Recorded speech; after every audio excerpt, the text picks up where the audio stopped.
धनंजय मुंडे यांच्यावर सामाजिक कार्यकर्त्या अंजली दमानिया यांनी एक नवा आरोप केलाय। एका कंपनीचे majority share holder Dhananjay Munde आणि राजश्री धनंजय मुंडे आहेत।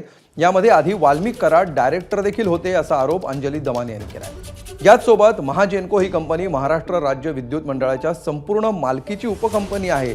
असं असताना एक मंत्री त्या कंपनीतून आर्थिक लाभ कसा मिळवू शकतो असा सवाल अंजली दमानिया यांनी उपस्थित केला।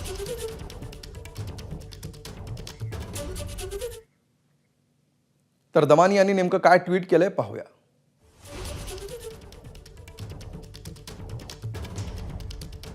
वेंकटेश्वर इंडस्ट्रियल कंपनीचे शेअर होल्डर धनंजय आणि राजश्री धनंजय मुंडे आहेत।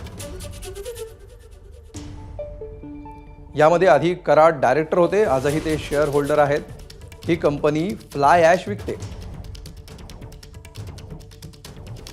महाजेनको ही कंपनी महाराष्ट्र राज्य विद्युत मंडळाची संपूर्ण मालकीची उपकंपनी आहे। असं असताना एक मंत्री त्या कंपनीतून आर्थिक लाभ कसा मिळवू शकतो।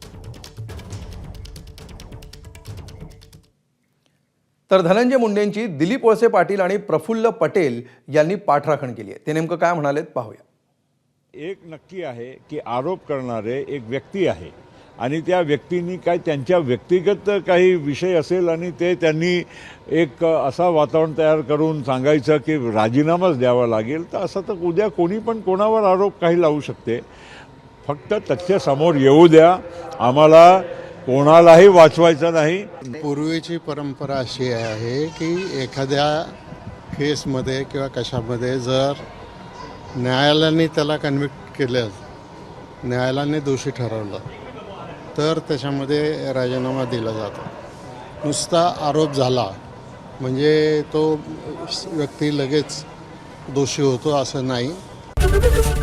एबीपी माझा, उघडा डोळे बघा नीट।